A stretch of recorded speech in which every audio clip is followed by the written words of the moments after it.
而家唔係講緊要開放公民廣場，唔係要邊個落台啊。問題源於制度，我哋講緊嘅係公民提名啊。香港一日冇公民提名，就一日只會俾你班當權者同埋大財團去壟斷。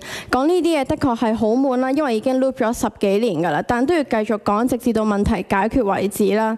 再講警察問題啦，又話警察要政治中立啦，點解警察可以掛藍絲帶返工呢？點解警察可以亂咁打人呢？點解七警仲未到而家呢一刻為止仲未受到檢控呢？政制問題唔係上一代同呢一代嘅溝通問題，好簡單，公民提名，一人一票，夠晒公平，夠晒民主，夠晒簡單直接。講咩循序漸進咩務實啊？平等嘅提名權就係最務實㗎啦。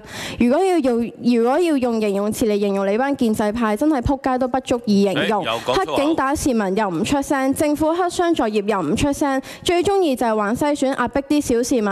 我知道主席呢一定會叫我注意自己嘅言行㗎，但我赤裸裸咁樣做翻我自己講粗口都好過你班人衣冠禽獸人面獸心，免一套抵一套，淨係識奶共。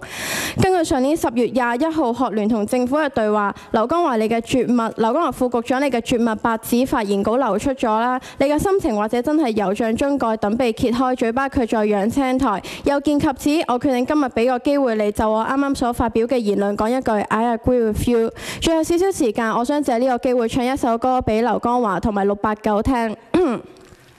689，你太戇鳩，但我講出口腹水難收。若要食屎，可以將你拯救。望住你，唔知你要食幾多先會夠。講完，多謝。下一位黃子悅小姐。